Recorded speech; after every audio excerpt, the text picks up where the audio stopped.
Hello बच्चों, आज मैं आप लोगों को डिटर्मिनेंट में प्रॉपर्टीज बताने जा रहा हूं कि कौन कौन सी इसके अंदर प्रॉपर्टीज हैं जो हमें अच्छी तरीके से आना चाहिए ताकि जब हम क्वेश्चन को सॉल्व करें तो इन प्रॉपर्टीज को अच्छे से हम यूज कर सकें। ठीक है, तो डिटर्मिनेंट में कौन कौन सी प्रॉपर्टीज हैं ये तो मुझे बताना ही है, साथ साथ डिटर्मिनेंट की वैल्यू कैसे निकालते हैं, तो और भी बहुत चीजें हैं इसके अंदर जो मैं इंक्लूड कर रहा हूं। तो चलो बच्चे स्टार्ट करते हैं डिटर्मिनेंट में प्रॉपर्टीज और उसके साथ साथ इसकी वैल्यूज कैसे निकलती है। ठीक है, तो देखो सबसे पहले ये सबसे छोटा डिटर्मिनेंट ले लेते हैं। जैसे मान लीजिए ए बी सी डी दिया हुआ है। ठीक है, इस डिटर्मिनेंट की वैल्यू क्या होगी? इस डिटर्मिनेंट की वैल्यू होगी A D minus B C. ठीक है, तो पहली बात तो आप लोग ये जान लीजिए कि डिटर्मिनेंट की वैल्यू क्या होती है। तो सबसे छोटे डिटर्मिनेंट मतलब कि थोड़ा सा इसमें एनालिसिस भी हो, तो इस डिटर्मिनेंट की जो वैल्यू है एडी मतलब ये पहले आप प्रिंसिपल डायगोनल के लॉन्ग एलिमेंट को मल्टीप्लाई करोगे a into d minus b into c. ठीक है, ऐसे करोगे। अच्छा चलो, अगर मान लो डिटर्मिनेंट थोड़ा सा बड़ा हो जाए, मतलब A1, A2, A3, B1, B2, B3 और C1, C2, C3। अब इसकी वैल्यू कैसे निकालोगे? तो इसकी वैल्यू को निकालने का तरीका है A1 इंटू समथिंग, ठीक है, और minus A2 into something plus A3 into something. ठीक है, अगर हम फर्स्ट रो के अलोंग इसकी वैल्यू निकालेंगे तो यहां इसके साथ प्लस, इसके साथ माइनस और इसके साथ प्लस। ठीक है, और यहां पे क्या लिखते हैं अभी मैं तुम्हें बताता हूं क्या लिखते हैं। ठीक है, अच्छा इसको हम सेकेंड रो के अलोंग भी निकाल सकते हैं, B1 इंटू समथिंग, मतलब यहां पे माइनस B1। ठीक है, यहां पर माइनस B1 होगा। जब हम सेकेंड रो के लॉन्ग निकालेंगे तो यहां पे माइनस से स्टार्ट करेंगे और यहां पर प्लस कर देंगे और फिर यहां पर माइनस। ये कैसे कर देते हैं अभी बताता हूं तुम्हें। देखो इस डिटर्मिनेंट में हमें एक साइन सिस्टम को याद रखना पड़ेगा, plus minus plus minus plus minus और प्लस माइनस प्लस। ठीक है, इसका एक साइन सिस्टम होता है प्लस माइनस करके। तो सबसे कॉर्नर में ऊपर यहां पे प्लस लेना है, उसके बाद माइनस, फिर प्लस, और अगर एक और कॉलम होता तो फिर वहां पर यहां माइनस लिख रहे होते। ठीक है, फिलहाल ये 3 इंटू 3 ऑर्डर का है, तो प्लस माइनस प्लस और इसके नीचे प्लस माइनस प्लस, और जो है जब माइनस यहां पे माइनस प्लस माइनस और प्लस माइनस प्लस। ठीक है, तो ऊपर नीचे सेम साइन नहीं होना चाहिए, अगल बगल सेम साइन नहीं होना चाहिए। ये एक साइन सिस्टम होता है हमारे इस डिटर्मिनेंट में। तो यहां पर ये समझो कि जब A1 लिया तो A1 के साथ प्लस साइन आया। ठीक है, और जब A2 आ रहा है तो माइनस साइन के साथ आ रहा है, देखो ध्यान से, और A3 आ रहा है तो प्लस साइन के साथ आ रहा है। ठीक है, और यहां पर देखो B1 के साथ, देखो B1 के साथ यहां पर माइनस साइन आ रहा है। ठीक है, B2 के साथ यहां पर प्लस साइन आ गया, और B3 के साथ यहां पर माइनस साइन आ गया। अच्छा, अगर मैं इसको, और यहां पे क्या लिखते हैं अभी बताता हूं ना, टेंशन नहीं लो, अभी बता रहा हूं सब, और एक में बता दूंगा तुम सब में समझ जाओगे कैसे आता है। ठीक है, अच्छा देखो, अगर मैं इसको तीसरे के लॉन्ग निकालना चाहूं, थर्ड रो के लॉन्ग निकालना चाहूं, तो मैं यहां पर क्या लिखूंगा, C1 into something minus C2 into something और प्लस C3 इंटू समथिंग। ठीक है, अगर इसको हम फर्स्ट कॉलम के लॉन्ग निकालना चाहें इसकी वैल्यू, तो क्या लिखेंगे जल्दी से बताओ, A1 इंटू समथिंग, और ये तुम चाहे रो के लॉन्ग निकालो चाहे कॉलम के लॉन्ग निकालो, तुम्हारी जो मर्जी करे उस के लॉन्ग निकाल सकते हो। ठीक है, पर किसी एक को लेना पड़ेगा। ठीक है, अगर मैं इस कॉलम के लॉन्ग निकालना चाहूं तो A1 इंटू समथिंग, और ये जो समथिंग है अभी इसका जो है सीक्रेट मैं बाहर करूंगा, A1 into something minus B1 into something और प्लस C1 इंटू समथिंग। ठीक है, तो ये साइन सिस्टम से समझ गए क्या हो रहा है। ठीक है, तो प्लस माइनस किस तरह से जा रहा है ये समझ में आ गया। ठीक है, चलो अब इसमें वैल्यू क्या क्या रखते हैं। अब देखो मैं ये बता रहा हूं, अगर मैं A1 इंटू कर रहा हूं तो इस कॉलम को देखो, इस कॉलम को और इस रो को जो है हमें हटा देना है। अगर A1 इंटू हो रहा है तो इस कॉलम और इस रो को आप हटा दीजिए, तो क्या बच रहा है, B2C3 माइनस B3C2। वास्तव में यहां पर जो है A1 इंटू ये हो जाता है A1 इंटू B2C3, मतलब ये B2 B3 और C2 C3। ठीक है, B2 B3 C2 C3 इस तरीके से हो जाता है। ठीक है, और इसकी जो वैल्यू होती है वो क्या होती है, B2C3 माइनस B3C2। तो यहां पर हम डायरेक्टली लिखेंगे, ये तो थोड़ा सा मैंने तुमको बता दिया कि होता क्या है। मैं यहां पे डायरेक्टली लिख दे रहा हूं A1 इंटू B2C3 माइनस, पहले इधर का मल्टीप्लीकेशन करना है फिर इधर का, ठीक है। तो B2C3 माइनस B3C2, ठीक है, ये ऐसा कर देंगे, ठीक है। ये समझ में आ रही बात बच्चों? तो जब मैं A1 कर रहा हूं तो B2C3 माइनस B3C2, करेक्ट। अच्छा, जब माइनस A2 कर रहा हूं, जब मैं इसको ले रहा हूं तो इस A2 के साथ क्या आएगा, माइनस A2 के साथ क्या आएगा, मैं इस कॉलम, इस रो को और इस कॉलम को मैं गायब करूंगा तो क्या बचेगा, इस रो को और इस कॉलम गायब करूंगा तो B1C3 माइनस B3C1, तो B1C3 माइनस B3C1। समझ में आ रही बात बच्चों? ठीक है। अगर मैं माइनस A2 इंटू समथिंग कर रहा हूं तो क्या कर रहा हूं, इसको और इसको गायब करना पड़ेगा तो B1C3 माइनस B3C1 कर दूंगा, ठीक है। और A3 के साथ क्या आएगा बोलो, A3 के साथ आएगा इस कॉलम को, इस रो को गायब कर देंगे, ठीक है। तो क्या बचेगा देखो, B1 B2 C1 C2 बच रहा है ना, तो B1 C2, पहले इधर का मल्टीप्लीकेशन, ठीक है, तो B1 C2 minus B2 C1, ठीक है। तो यहां पर क्या लिखेंगे हम, B1 C2 minus B2 C1। समझ में आ रही बात किस तरीके से हम ओपन कर रहे हैं इसे? तो ऐसे हम लोग ओपन करना पड़ता है, जो आ रहा है, जिस एलिमेंट को हम बाहर मल्टीप्लाई कर रहे हैं उसके रिस्पेक्ट में जो रो है और कॉलम है उसको पहले गायब समझ लीजिए, गायब कर दीजिए। जो बचा हुआ है उनसे एक डिटर्मिनेंट को सोचिए और उसकी वैल्यू लिख दीजिए, ठीक है। हम इसको ऐसे भी लिख सकते थे, बराबर A1 इंटू एक डिटर्मिनेंट माइनस A2 इंटू एक डिटर्मिनेंट और प्लस A3 इंटू एक डिटर्मिनेंट। और जब मैं A1 इंटू करता तो B2 B3 C2 C3, B2 देखो, B2 B3 और C2 C3 ऐसा करता, और यही तो लिखा हुआ है देखो, B2 C3 minus B3 C2, ठीक है। और माइनस A2 करूंगा तो क्या आएगा, माइनस A2 करूंगा तो इस रो को और इस कॉलम को हटाऊंगा तो B1 B3, तो यहां पर B1 B3 और उसके बाद C1 C3। समझ में आ रही बात?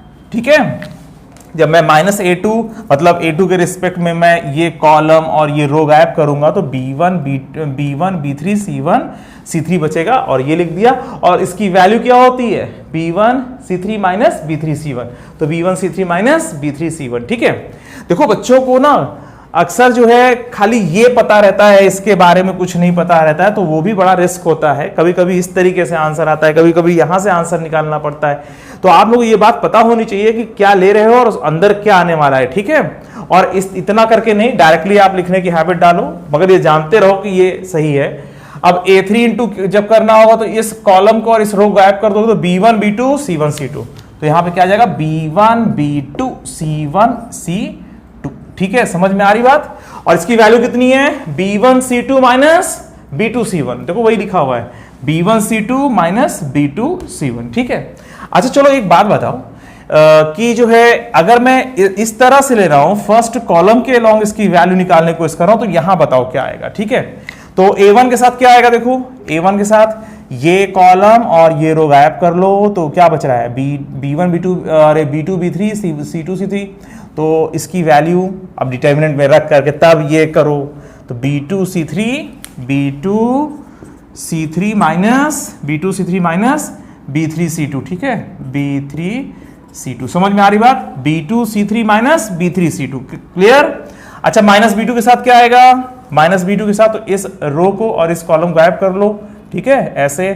तो क्या आएगा, A2 C3 minus A3 C2, ठीक है, A2 C3 minus A2 C3 minus कितना आएगा, A2 C3 minus A3 C2, ठीक है बच्चों, A3 C2, ठीक। तो यहां पे A2 C3 minus A3 C2 आ गया। अच्छा चलो इसके बाद बताओ यहां पर क्या आएगा, C1 के साथ क्या आएगा बोलो, C1 के साथ A2 B3 minus A3 B2, A2 B3 minus A3 B2। समझ में आ रही बात? जब C1 हमने लिया तो इसके साथ क्या आएगा, A2 B3 minus A3 B2। समझ में आ रही बात, A2 B3 minus A3 B2।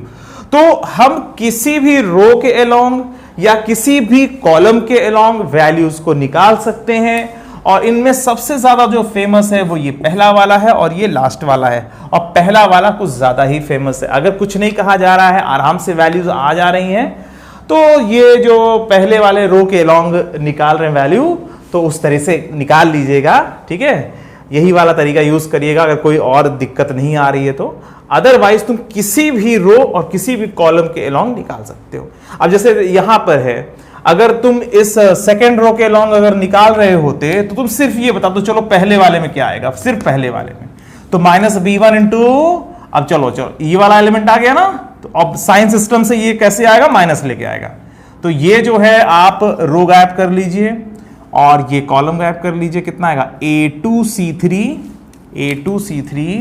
A2C3 minus, बोलो A2C3। जब मैं -b1 ले रहा हूं तो मैं क्या करूंगा, इस रो को और इस कॉलम को गायब करूंगा, तो A2C3 माइनस A3C2। समझ में आ रही बात, A3C2। क्लियर बच्चों। तो -b1 के साथ A2C3 minus A3C2 minus A3C2, ठीक है। तो पहले आपको इधर मल्टीप्लाई करना है और फिर इधर मल्टीप्लाई करना है। हमेशा इस तरीके से पहले मल्टीप्लाई करना है और बाद में इस तरीके से मल्टीप्लाई करना है, ठीक है। तो इसमें तुम कोई भी जगह पर आप भर सकते हो, ठीक है। यहां पर भरना है तो क्या आएगा, बोलो -C2 के साथ, बोलो अगर मैं थर्ड कॉलम के लॉन्ग करता हूं और यहां पे मैं भरना चाहता हूं तो वैल्यू, और तुम्हें तो ये सब भरना पड़ेगा। मैं तो सिर्फ प्रैक्टिस के लिए बता दे रहा हूं ताकि तुम हर चीज इसमें जान लो। आज मैं तुम लोगों को सारी प्रॉपर्टीज इसके बारे में बताऊंगा कि इसमें ढेर सारी जो प्रॉपर्टीज हैं कौन कौन सी हैं, कैसे हम समझते हैं कि इसका यूज होने वाला है। तो ये सब पूरी बातें मैं आज बताने वाला हूं तुम लोगों को, ठीक है। तो मैं सोच रहा हूं कि इस लेक्चर में मैक्सिमम कंटेंट जो है आपको मिल जाए, इसीलिए मैं सब कुछ बता के चल रहा हूं, ठीक है। तो अब यहां पर क्या आएगा, देखो अगर मैं इसको लेके जा रहा हूं तो ये तो यहां पे साइन के साथ आ गया, अपने साइन के साथ, ये साइन के साथ, ठीक है। तो अब देखो इस जो है कॉलम को और इस रो को हमें गायब करना पड़ेगा। तो बचा क्या, A1 A3 B1 B3। तो A1 B3 माइनस, समझ में आ रही बात। जब मैं -C2 ले रहा हूं तो इस कॉलम को और इस रो को गायब कर दूंगा। A1 B3 minus A3 B1 minus A3 और यहां पर B1। समझ में आ रही बात। इसी तरीके से हम लोग आगे बढ़ते हैं, ठीक है। तो -C2 into A1 B3 minus A3 B1, ठीक है। तो इस तरीके से आ गया। अब ऐसे यहां पे भी और ऐसे यहां पे भी, तो इनमें से तुम चाहे जिसका भी यूज करो वो तुम्हारी मर्जी है। या तो कोई एक कॉलम ले लेना या तो कोई एक रो ले लेना, कोई दिक्कत नहीं है। तो तुम चाहे जो पहला वाला यही वाला लेके आगे तुम बढ़ जाना। और वास्तव में ये है क्या, जब हम आगे एलिमेंट को लिख देते हैं तो उसके रिस्पेक्ट में, मतलब वो जो है जिस कॉलम में है, जिस रो में है, उस कॉलम और उस रो को पहले गायब कर दो। जैसे मान लीजिए A1 इंटू लिखना है तो आपने क्या किया, इस कॉलम को और इस रो को गायब कर दिया और जो बचा आपने उसको जो है इस तरीके से लिखा। तो A1 इंटू क्या करना है, इस कॉलम को और इस रो को गायब कर देना। B2 B3 C2 C3 ये यहां पर आ गया, इसकी value B2 C3 minus B3 C2 के बराबर होती है, ठीक है। तो समझ में आ गया बच्चों आप लोगों को किस तरीके से हम लोग सॉल्व कर रहे हैं, है ना। B1 B2 B3 C1 C2 C3, इसको जल्दी से नोट कर लीजिए आप लोग, इसको नोट कर लीजिए बच्चों, नोट कर लो, फिर इसके आगे चलते हैं। नोट कर लिया, चलो आगे बढ़े। चलो अब इसकी मैं प्रॉपर्टीज के बारे में मैं तुम्हें बताने जा रहा हूं, ठीक है। तो इसकी पहली प्रॉपर्टी क्या है, नोट कर रहे हो ना तुम लोग। नोट किया करो। मैक्सिमम बच्चे नोट कर रहे हैं और बच्चे अच्छा रिजल्ट भी देते हैं, तो बड़ा अच्छा लगता है जब बच्चे बताते हैं कि सर मेरा 95 मार्क्स है, 97 मार्क्स है, 100 मार्क्स है। इस बार देखो जो रिजल्ट आया था ISC और CBSE का, तो बच्चों ने कितना अच्छा रिजल्ट लिया है ना, कितना अच्छा स्कोर आया है। चलो तो और यही होता है, टीचर जब पढ़ाते हैं तो उनकी सफलता और उनका सेटिस्फैक्शन यही है कि बच्चे अच्छे से स्कोर करें और बच्चे आगे बढ़ें, ठीक है। और सबसे बड़ी बात, बच्चे जो है अच्छे इंसान बने, है ना।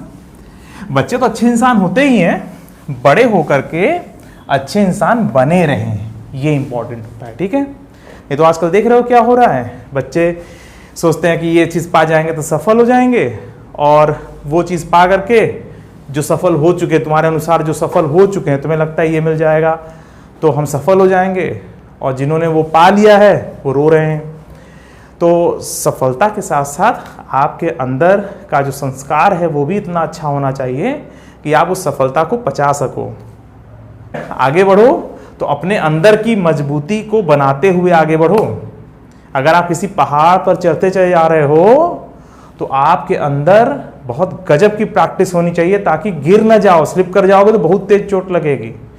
अगर आप बाय लक आगे बढ़ते चले जा रहे हो और आपको पकड़ नहीं है चीजों पर, तो आप जिस समय स्लिप करोगे, जिस समय जरा सा भी दिक्कत होगी, ऐसा गिर जाओगे और इतना ज्यादा गिरोगे कि इतना तेज चोट लगे। बहुत ऊंचाई से गिरेगा तो बहुत ज्यादा ऊंचाई से कोई गिरेगा तो चोट तो लगेगी ही ना।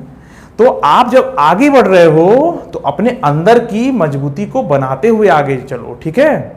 समझ में आ रही बात? जब इंसान ऐसे आगे बढ़ता है, जब दो चीजें आगे बढ़ती हैं, एक तो बाहर दिखने वाली जो सफलता है और एक इंसान के अंदर जो मजबूती है, अगर दोनों आगे बढ़ती है तब रिस्क कम होता है, ठीक है? आजकल देख लो मैक्सिमम सफल लोग क्या हैं? एकदम दुखी हैं, परेशान हैं, है ना? क्यों? क्योंकि अंदर से खोखले हो चुके हैं, अंदर से खोखलापन है। कुछ पा करके खुश हो जाएंगे, अभी से खुशी भी नहीं है, और पाने के बाद तो और दुखी हो गए, पता नहीं क्या हो गया उनको, है ना? और उनको जीने का ही मन नहीं कर रहा है। तुम्हें लगता है कि 100 करोड़, एक एग्जाम्पल के लिए, कि 100 करोड़ पा लेंगे तो हम बड़े खुश हो जाएंगे, और 100 करोड़ पा करके इंसान और रो रहा है और रो रहा है, एकदम पागल हो गया है, जीने का ही मन नहीं कर रहा उसका। तो कुछ जो मिसअंडरस्टैंडिंग होती है वो यही होती है इंसान का अपने लिए, कि हमें ये मिल जाएगा तो खुश हो जाएंगे इंसान, है ना? ये मिल जाएगा तो खुश हो जाएंगे। जब ये इंसान अपने अंदर बना लेता है तो वहां पर एक और गड़बड़ी कर बैठता है। वो अपने अंदर वो मजबूती नहीं लाता कि ये मिल जाए, हम इस लायक तो बने, है ना, और इसको पचाने लायक तो बने, उससे हम खुशी लेने लायक तो बने। उसके लिए अंदर से मजबूती होनी चाहिए, ठीक है? तो इंसान को बाहर से दिखने वाली जो सफलता है वो मिले, और साथ साथ उससे बहुत ज्यादा इंपॉर्टेंट है, कई हजार गुना ज्यादा इंपॉर्टेंट है कि उसके अंदर की मजबूती भी उसकी बढ़ती चली जाए, ठीक है? चलो आगे बढ़ते हैं। देखो, जैसे अब मैं एक प्रॉपर्टी, पहली प्रॉपर्टी ले रहा हूं। फर्स्ट प्रॉपर्टी ये है कि अगर मान लीजिए किसी डिटर्मिनेंट में कोई एक रो या कोई एक कॉलम अगर पूरा का पूरा 0 हो जाए तो उसकी वैल्यू पूरी 0 आएगी। जैसे मान लीजिए A1, A2, A3, B1, B2, B3 और 0 0 0 हो जाए, ठीक है? तो इसकी वैल्यू डायरेक्टली 0 आएगी। ये हमारी पहली प्रॉपर्टी है, ठीक है? इसको याद कर लीजिए। अगर कोई एक रो या कोई एक कॉलम पूरी तरह से 0 हो जाए तो उसकी वैल्यू 0 आती है। जैसे ये भी 0 आएगा, और अगर ऐसा कर दिया जाए तो इसकी वैल्यू भी 0 आएगी। A2, A3, B2, B3, है ना, C2, C3, कुछ भी, ठीक है? तो इसकी वैल्यू भी 0 आएगी, ठीक है? कोई भी एक रो या कोई भी एक कॉलम अगर पूरी तरीके से 0 हो जाए, ठीक है, पूरी तरीके से 0, सारे एलिमेंट्स 0 हो जाएं, तो उस पूरे डिटर्मिनेंट की वैल्यू 0 आती है, ठीक है? ये हो गई फर्स्ट प्रॉपर्टी, ठीक है? अब इसके बाद हम सेकेंड प्रॉपर्टी की बात करेंगे, क्योंकि ये तो बहुत आसान है और इसकी वैल्यू भी तुम निकाल के देखोगे तो वेरीफाई आराम से कर लोगे कि ये 0 सही में आ रहा है। A1 इंटू क्या करोगे? B2 into 0 minus B3 into 0, खत्म कहानी, ठीक है? अरे 0 ही हो रहा ना, तो माइनस A2 इंटू क्या करोगे? B1 into 0 minus B3 into 0, खत्म कहानी। प्लस A3 इंटू क्या करोगे? B1 इंटू 0 और माइनस B2 इंटू 0, तो खत्म कहानी, मतलब सब कुछ 0। तो A1 into 0 minus A2 into 0 plus A3 into 0, खत्म। तो किसी भी तुम इसके लॉग निकालो, A1 into 0 minus B1 into 0, और ये क्या कर रहा हूं समझ में आ रहा है? A2 into 0 minus A3 into 0 कर रहा हूं, ठीक है? ये मत करना सर तो ऐसे ऐसे कर रहे हैं, क्रॉस कर रहे हैं, ये नहीं कर रहे हैं, वो बता रहे हैं कि ये मल्टीप्लाई करना है। अच्छा 0 इंटू, अब समझ रहे हो ना? समझदार को इशारा ही काफी है। वेरी गुड, ग्रेट, समझ तो आ ही रहा होगा। अच्छा चलो ठीक है, तो ये जो है पहला रूल आपको समझ में आ गया, पहली प्रॉपर्टी समझ में आ गई। क्या समझ में आ गई? कि अगर कोई एक रो या एक कॉलम के सारे एलिमेंट्स 0 हो जाए तो उसकी पूरी की पूरी वैल्यू 0 हो जाती है, ठीक है? आगे अब देखो इसकी वैल्यू निकालनी, जैसे मान लीजिए 2, 7, 8 और 0 4 और मान लीजिए 9 और 0 0 6 ऐसे मान लीजिए। इसमें क्या खासियत है इस डिटरमिनेंट में? ये सेकंड प्रॉपर्टी में है, कुछ खासियत है। देखो एक तो तरीका ये है कि पहले हमने रूल को पढ़ लिया, फिर उसके बाद उसको समझने की कोशिश कर रहे हैं। एक तरीका तो ये ही है। एक तरीका ये है कि हम प्रैक्टिकली खुद ही समझ लें कि इसमें क्या हो रहा है। अब देखो इसमें क्या हो रहा है, इसके लिए रूल बनाया गया है कि प्रिंसिपल डायगोनल के नीचे के सारे एलिमेंट्स 0 हो जाएं या ऊपर के सारे एलिमेंट्स 0 हो जाएं। यहाँ पर प्रिंसिपल डायगोनल क्या है? ये प्रिंसिपल डायगोनल है। देखो मेरी इसके छोटी पड़ रही है ना, चलो तुम समझ ले रहे हो। ये प्रिंसिपल डायगोनल है, इसके नीचे के सारे एलिमेंट्स 0 हैं, ठीक है। इसके नीचे के सारे एलिमेंट्स जब 0 हैं बच्चों, तो इसकी वैल्यू क्या होगी आपको पता है? इसकी वैल्यू इन्हीं तीनों के प्रोडक्ट के बराबर होगी। ये होगा 2 × 4 × 6 और ये कितना जाएगा? 48, ठीक है। समझ में आ रही बात? तो जब प्रिंसिपल डायगोनल के नीचे के या ऊपर के सारे एलिमेंट्स 0 हों तो इसकी जो वैल्यू आती है वो प्रिंसिपल डायगोनल के एलिमेंट्स के मल्टीप्लिकेशन के बराबर होती है, ठीक है। अब जैसे मान लो ऐसे दिया हो ABC 0, ठीक है, 0 0 कर दें और ABC DEF कर दें, ठीक है। इसकी वैल्यू क्या होगी आप डायरेक्टली बता सकते हो बच्चों? मैंने प्रिंसिपल डायगोनल के नीचे के सारे एलिमेंट 0 कर दिए हैं तो इसकी वैल्यू होगी ADF, ठीक है। मल्टीप्लाई कर देंगे प्रिंसिपल डायगोनल के अलॉन्ग जो एलिमेंट दिख रहे हैं ना, इनको आपस में हम मल्टीप्लाई कर देंगे। तो समझ में आ गया बच्चों सेकेंड रूल क्या है? सेकेंड प्रॉपर्टी क्या है? सेकेंड प्रॉपर्टी ये है कि अगर प्रिंसिपल डायगोनल के नीचे के सारे एलिमेंट्स 0 हो जाएं और ऊपर के सारे एलिमेंट्स 0 हो जाएं तो उसकी जो वैल्यू होती है वो प्रिंसिपल डायगोनल के एलिमेंट्स के प्रोडक्ट के या मल्टीप्लिकेशन के बराबर होती है, ठीक है। तो ये सेकेंड प्रॉपर्टी भी आपको समझ में आ चुका है, ठीक है। अब इसके बाद तीसरी प्रॉपर्टी का जो है नंबर आ गया। थर्ड प्रॉपर्टी क्या है? थर्ड प्रॉपर्टी में यह कहा जाता है कि डिटर्मिनेंट में रो और कॉलम्स को आपस में इंटरचेंज कर दो तो कोई फर्क नहीं पड़ता। जैसे A1 A2 A3 B1 B2 B3 C1 C2 C3 अगर ये वैल्यू दी हुई है, मतलब ये एक डिटर्मिनेंट दिया हुआ है, तो बच्चों इसकी जो वैल्यू है वो इसके बराबर होगी। किसके बराबर होगी बताता हूं। देखो इसमें मैं पहले रो को पहला कॉलम कन्वर्ट कर दे रहा हूं, इनफैक्ट मैं ट्रांसपोज कर रहा हूं, ठीक है, ठीक है। इस वाले डिटरमिनेंट के तो अंदर जो एलिमेंट्स है ना, तो मैं उन एलिमेंट्स ये जो अंदर वाला जो मैट्रिक्स है ना, इसका ट्रांसपोज करने जा रहा हूं, मतलब इसके रो और कॉलम को आपस में इंटरचेंज करने जा रहा हूं, ऐसे समझ लो, ठीक है। तो ये जो पहला रो है पहला कॉलम बना दिया, सेकेंड रो सेकेंड कॉलम बनाने जा रहा हूं B1 B2 B3, और तीसरा जो रो है उसको तीसरा कॉलम बनाने जा रहा हूं C1 C2 C3। ये दोनों वैल्यूज बराबर होंगी, ठीक है। अगर हम रो और कॉलम को इंटरचेंज कर दें, ठीक है, तो वैल्यू में कोई फर्क नहीं पड़ता, ठीक है। रो और कॉलम को इंटरचेंज करने से डिटरमिनेंट की वैल्यू में कोई फर्क नहीं आता। तो चलो एक छोटा सा एग्जांपल ले लेते हैं। ABCD जैसे लिखा हुआ है, ये जो है ABCD के बराबर होता है। देखो इसमें फर्स्ट रो को फर्स्ट कॉलम में कन्वर्ट कर दिया, ठीक है, और सेकेंड रो को सेकेंड कॉलम में कन्वर्ट कर दिया। इसकी वैल्यू कितनी होगी बच्चों? पहले वाला AD - BC, बगल वाले की वैल्यू क्या होगी? AD - BC, दोनों सेम ही तो है। देखो ध्यान से, एकदम करेक्ट है ना। तो रो और कॉलम को इंटरचेंज करने से कोई फर्क नहीं पड़ता। तो ये हो गई हमारी तीसरी प्रॉपर्टी, ठीक है। चलो अब इसके बाद हम चौथी प्रॉपर्टी का भी नंबर लगा देते हैं। लगा दे बच्चों? चलो बहुत अच्छा। और बच्चों आप लोग इसको नोट तो कर ही रहे होंगे, ऐसा मैं सोच के चल रहा हूं। कर रहे हो ना? करना जरूरी है। और कुछ बच्चे चोरी कर रहे होंगे, सर देख थोड़ी रहे हैं, सर आ थोड़ी जाएंगे, मेरा कान पकड़ लेंगे, है ना। तो बच्चों फ्यूचर में आपका कान न पकड़ा जाए, इसलिए आपको नोट करना जरूरी है। नोट कर लिया करो, ठीक है। आगे बढ़े। चलो तो मैं अब चौथी प्रॉपर्टी लेकर के आ रहा हूं। उसमें यह कहा जाता है बच्चों कि अगर हम कोई दो रो या कोई दो कॉलम्स इनको आपस में इंटरचेंज कर दें तो बाहर माइनस साइन आ जाता है। कोई दो रोज या कोई दो कॉलम्स आपस में अगर इंटरचेंज हो जाएं, ठीक है, तो बाहर एक माइनस साइन आ जाता है, ठीक है। जैसे A1, A2, A3, B1, B2, B3, C1, C2, C3, ठीक है।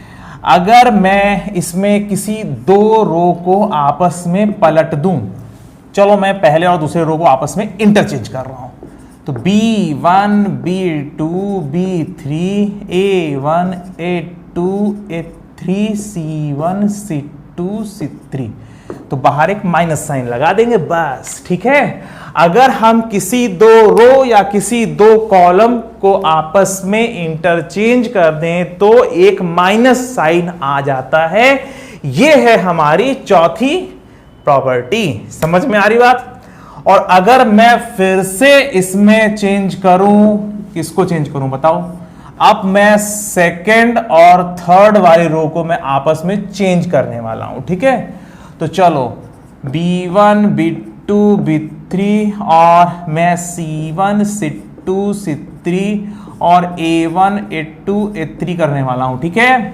तो बच्चों मैंने क्या किया, सेकेंड रो और थर्ड रो को आपस में फिर से इंटरचेंज किया। पहले मैंने क्या किया था, फर्स्ट एंड सेकेंड रो को आपस में मैंने इंटरचेंज कर दिया था, ठीक है। तो बाहर मैंने एक माइनस साइन ले लिया। फिर मैंने क्या किया, सेकेंड रो और थर्ड रो को हम इंटरचेंज कर रहे हैं। तो जब इसको ऐसे इंटरचेंज करेंगे तो माइनस साइन गायब हो गया। क्यों? क्योंकि एक और माइनस आएगा। एक माइनस तो आया इनके पलटने से, अब अगला एक माइनस आएगा इन दोनों के पलटने से। तो यहां पे दो बार माइनस आएगा, तो दो बार माइनस इंटू माइनस क्या होता है, प्लस होता है, ठीक है। तो इसी तरीके से हम लोग जब किसी भी दो रो या किसी भी दो कॉलम्स को आपस में इंटरचेंज कर रहे होते हैं तो हम लोग एक माइनस साइन बाहर निकाल लिया करेंगे, ठीक है। अब तुम्हें एक और नई बात बताता हूं। देखो इन दोनों में संबंध देखो, इसमें ऐसा नहीं लग रहा है कि पहले वाले ने जंप मारा और एकदम सीधा इन दोनों के नीचे पहुंच गया, ये जंप मार करके यहां पहुंच गया, देख रहे हो ध्यान से। तो अगर मैं इसको एकदम नीचे ला रहा हूं तो प्लस का प्लस बना हुआ है। समझ में आ रही बात? अगर तुम इसको ऐसे समझ लो कि अगर किसी एक रो को, जैसे मैं A1, A2, A3 को अगर मैं सिर्फ यहां पे ले आ रहा हूं इस जगह बीच में, ठीक है, तो वास्तव में A1, A2 पहले रो ने सिर्फ सेकेंड रो पर जंप मारा और एक माइनस आ गया। जब एक रो का जंप लगेगा, है ना, तो एक माइनस साइन आएगा। जब दो रो पर जंप लग कर ये और नीचे आएगा, ठीक है, तो माइनस साइन हट जाएगा। कुल मिलाकर के कहने का मतलब कि अगर ये जो है किसी डिटर्मिनेंट में, जैसे मान लीजिए कोई बहुत बड़ा डिटर्मिनेंट, बहुत इंपॉर्टेंट चीज में मैं आ रहा हूं बच्चों, और मैं समझा बहुत इजी तरीके से रहा हूं ताकि तुम्हारे दिमाग में बैठ जाए, ठीक है। देखो अगर मान लो कोई बहुत बड़ा डिटर्मिनेंट है, ठीक है, ऐसे अब क्या लिखूं यहां पे A1, A12, A13 ऐसे, ठीक है। तो ऐसे मान लीजिए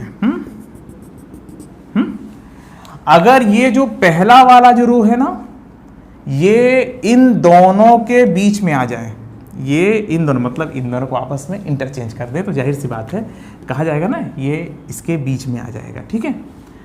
तो अगर मैं इसको इसे जंप, इसके ऊपर जंप करा कर मैं यहां ले आऊंगा तो एक माइनस आएगा, और अगर मैं इसे यहां ले आऊंगा तो साइन चेंज नहीं होगा क्योंकि हमने दो रो पर इसको जो है जंप करा दिया। तीन रो पर अगर जंप करा दूंगा तो फिर से एक माइनस साइन आ जाएगा, ठीक है। अब देखो मैं सिर्फ एक एलिमेंट आगे लिख करके इसको समझा देता हूं, ठीक है। यहां मान लीजिए A1, A2, A3, B1, B2 ऐसा करके गया है, ठीक है। और यहाँ पे मान लीजिए या A1, A2, हाँ A1, A2, A3 ऐसे करके, यहाँ पे B1, B2, B3 ऐसे करके गया है, यहाँ पे C1, यहाँ पे D1, यहाँ पे E1 और यहाँ पे मान लीजिए F1, ठीक है, ऐसे गया हुआ, ठीक है। एकदम सिंपल तरीके से मैं इसको समझा रहा हूँ। अच्छा अब देखो अगर मैं A1 को मैं यहाँ पे ले आता हूँ, मतलब इन दोनों रो को मैं इंटरचेंज कर देता हूँ, तो ये B1 वाली लाइन हो गई, मतलब B1 वाला रो हो गया और ये A1 वाला। अब मुझे बताओ कि यहाँ पर माइनस साइन आएगा कि नहीं बोलो, एक माइनस साइन आएगा। मैंने क्या किया, इस पहले रो को सेकेंड रो पर जंप करा के यहां पे बीच में सेट कर दिया, तो B1 वाला पहले आ गया, फिर उसके बीच में A1 वाला आ गया और फिर C1 आ गया, ठीक है, करेक्ट। तो जो है अब ये मत कहना सर यहाँ पे जगह खाली हो जाएगी, यहाँ आ गया तो इतनी जगह खाली होगी, ऐसा मत करना, बेवकूफ़ी वाला बात। जैसे मान लो ABC 3 आदमी हैं, ये इनके बीच में आ जाए तो B तो ऊपर आ जाएगा ना, समझ में आ रही की बात कि नहीं।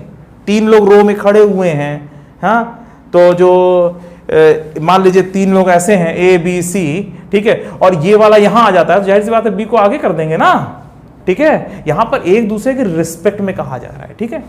तो जब पहला वाला रो यहां घुस जाएगा तो B1 वाला ऑटोमेटिक ऊपर हो जाएगा, ठीक है। तो यहां पे एक माइनस साइन आ जाएगा। ये माइनस क्यों आ जा रहा है, माइनस क्यों आ जा रहा है, क्योंकि इसने एक रो पर जो है जंप मारा है, इसलिए एक माइनस साइन आ जाएगा, ठीक है। अच्छा, अब एक बात बताओ बच्चों, अगर मैं यहां पर ये जो पहली वाली रो, पहला वाला जो रो है, इसको मैं यहां पर ला दूं B1 C1 के नीचे, B1 C1 के नीचे मैं A1 कर दूं, ठीक है। मैंने क्या किया, इस पहले रो को मैंने यहां पर डाल दिया, तो अब बताओ माइनस आएगा, माइनस नहीं आएगा। अब क्यों नहीं माइनस आ रहा, क्योंकि 2 रो पर जंप मारा है, ठीक है। तो और पहले इन दोनों को पलटा, फिर इन दोनों को पलटा, ऐसे भी करके तुम समझ सकते हो। तो माइनस माइनस 2 बार आएगा तो जाहिर सी बात है माइनस हट जाएगा। तो एक नियम बनाया जा सकता है, और नियम बना हुआ है कि अगर मान लीजिए कि जो है कोई रो है, वो जो है m रोज को जंप करके नीचे चला जाए, तो -1 की पावर m सोच करके माइनस साइन लगाइएगा, ठीक है। समझ में आ रही बात। अगर मान लीजिए कि कोई एक रो m रोज को जंप करके चला जाए, या कोई एक कॉलम जो है वो m रोज को जंप करके शिफ्ट हो जाए, अगर एक कॉलम को शिफ्ट कर दे, एक कॉलम पर इधर हो जाए, शिफ्ट कर ले, जंप कर ले, तो आप माइनस लगाओगे। अगर 2 कॉलम पर जंप कर ले तो आप प्लस करोगे, 3 कॉलम पर अगर जंप कर ले तो आप फिर से जो है माइनस कर दोगे। तो 1 कॉलम पे जंप तो माइनस, 2 कॉलम पे जंप तो प्लस, 3 कॉलम पे जंप तो फिर से माइनस, ठीक है। तो इस तरीके से आप लोग समझ लो कि जितने रोज या कॉलम पर जंपिंग होती है, आप -1 की पावर m समझ करके माइनस लगा दीजिएगा, ठीक है। चलिए अब मैं एक एग्जांपल जरा इसमें पूछ लूं, और ये जो है ना बड़ा इंपॉर्टेंट है आपको समझना, क्योंकि कभी कभी ऐसा होता है इतना लेंदी क्वेश्चन हो जाता है ना, तो वहां पर आपको ये वाली प्रॉपर्टी अगर याद होगी ना तो आप बड़े आसानी से कर लोगे, ठीक है। अब देखो यहां पर A1 A2 A3 यहां पहुंच गया, इसने क्या किया, फर्स्ट रो ने इन दोनों रोज के ऊपर जंप मार करके नीचे पहुंच गया, तो जाहिर सी बात है जब इसने 2 पर ऐसा किया तो माइनस साइन नहीं आएगा, ठीक है। अब जैसे देखो 1 2 5 7 9 6 4 7 2, ठीक है, 1 2 3 5 और 6 9 2 1 ऐसा दिया हुआ है मान लीजिए, ठीक है। और अगर मैं सिंपली ये पूछना चाहता हूं आपसे कि माइनस साइन आएगा कि नहीं, आप लोग सोच के बताइए, ठीक है। तो चलो जल्दी से बच्चों आप लोग बता करके मुझे क्लियर करो कि यहां पर माइनस आएगा या नहीं। मैं क्या कर रहा हूं, मैं पहले वाले या इस वाले कॉलम को मैं यहां ले आ रहा हूं, चलो 5 4 3 2 को मैंने सीधा मैं यहां ले आ रहा हूं, ठीक है। और बाकी 1 9 सब पैरेलल शिफ्टिंग कर लेंगे आपस में फिर, ठीक है। और जब ये 1 9 1 6 और 2 6 2 9 2 6 2 9 और फिर 7 2 और 5 and 1, ठीक है। तो मैंने क्या करवाया, मैंने इसको उठा करके यहाँ पर इधर यहाँ पे शिफ्ट कर दिया, ये इस जगह पर, ठीक है। यहाँ पर जब शिफ्ट किया 5 4 3 2 को, तो 1 9 1 6 1 9 1 6 और 2 6 2 9 और 7 2 5 1, ठीक है। अब बताओ यहाँ पर माइनस आएगा कि प्लस आएगा, तो जाहिर सी बात है -1 की पावर 2, तो जाहिर सी बात है यहाँ पर जो है माइनस नहीं आएगा, प्लस हो जाएगा। इसी तरीके से ये वाला जो है अगर एकदम पहले जब पहुंच जाए तो माइनस आ जाए, क्यों, क्योंकि उसने 3 को जंप करके पीछे किया है और ये आगे आ गया है। तो जितने रो या जितने कॉलम पर जंपिंग होती है -1 की पावर वही करके आप समझ लीजिएगा कि माइनस आएगा कि नहीं आएगा। समझ में आ रही बात। तो ये बड़ा मजेदार हो गया ना कि माइनस जो है कैसे आता है, ठीक है। अच्छा चलो एक और मैं तुम्हें बताता हूं, वो भी बड़ा मजेदार है और वो वाला ज्यादा यूज होता है क्वेश्चंस में। अगर मैं, और ये हमारी जो है कौन सी प्रॉपर्टी हो जाएगी, फोर्थ ये हमारी हो जाएगी फिफ्थ प्रॉपर्टी हो जाएगी ना। चलो अब मैं फिफ्थ प्रॉपर्टी आपको बता रहा हूं। फिफ्थ प्रॉपर्टी में ये है कि अगर मान लीजिए कि कोई दो रो या कोई दो कॉलम आपस में बराबर हो जाएं, कोई दो रो या कोई दो कॉलम्स आपस में एकदम आइडेंटिकल हो जाए तो उसकी वैल्यू 0 आती है। ठीक है, अब देखो जैसे मान लो ये A1 A2 A3 और यहां पर A1 A2 A3 और यहां पर क्या ले रहा हूं, या मैं इसको ऐसे कर दूं B1 B2 B3 और मैं नीचे ले रहा हूं B1 B2 B3। इसमें देखो क्या खासियत है, इसमें नीचे की जो दो रोज है ना R2 और R3, इसको क्या बोलते हैं R1। पहली वाले रो क्या बोलते हैं, कैपिटल R लिखते हैं ना R1, और दूसरे वाले रो को R2 और तीसरे वाले को R3। ठीक है, चलो तो जो है अगर इसकी वैल्यू निकालोगे, ये दोनों रोज तो बराबर है तो इसके लिए डायरेक्टली आप 0 लिख सकते हो। ठीक है, और अगर आप निकालना चाहोगे तो A1 into B2 B3 minus B3 B2, 0 ही तो होने वाला है, B2 B3 minus B3 B2 0, ऐसे minus A2 into B1 B3 minus B3 B1 0, और plus A3 into B1 B2 minus B2 B1 0। तो इतना बताने की जरूरत नहीं है, आराम से आप समझ लोगे। जब कोई दो रोज या कोई दो कॉलम्स आपस में आइडेंटिकल हो जाएं तो उसकी वैल्यू क्या हो जाती है, उसकी वैल्यू 0 हो जाती है। ठीक है, तो ये हमारी पांचवी प्रॉपर्टी है। ठीक है, ये समझ में आ गई बात, बोलो वेरी गुड। चलो अब इसके बाद जो छठवें नंबर की प्रॉपर्टी है वो क्या है, अच्छा बताओ, अगर मैं किसी एक रो में k से मल्टीप्लाई करके दे रहा हूं तुम्हें, ऐसे दे रहा हूं, ठीक है, और B1 B2 B3 C1 C2 C3, तो इसकी वैल्यू को हम k इंटू लिख सकते हैं A1। पहले लिख देता हूं फिर उसके बाद मैं बताता हूं, और बहुत बच्चों को ये इसके बारे में पता भी होगा। ठीक है, मगर चूंकि आज प्रॉपर्टी मुझे अच्छे से बतानी है, एक एक प्रॉपर्टी के बारे में तुम्हें इंट्रोड्यूस कर देना है, तो वही कर रहा हूं। ठीक है, और नेक्स्ट लेक्चर में इसे क्वेश्चंस वाले जो है लेक्चर को आप लोग देख लेना। ठीक है, तो चलो ये समझ में आ गया छठवें नंबर की प्रॉपर्टी। अगर किसी एक रो या किसी एक कॉलम में कुछ कॉमन हो रहा है तो उसे आप बाहर निकाल लिया करो। ठीक है, उसे जब बाहर निकाल लोगे तो कैलकुलेशन आसान हो जाएगी, थोड़ा और अच्छे से आप कैलकुलेशन कर पाओगे, थोड़ा और आसान तरीके से, थोड़ा कम लिखना पड़ेगा, ऐसे समझ लो। तो अगर यहां पर पहले वाली रो में अगर k कॉमन है तो k आप बाहर निकाल लीजिए, अगर सेकंड वाले में भी कुछ कॉमन होता तो उसको भी निकाल लेते, तीसरे वाले में कुछ कॉमन होता तो उसको भी निकाल लेते। ठीक है, समझ में आ रही बात।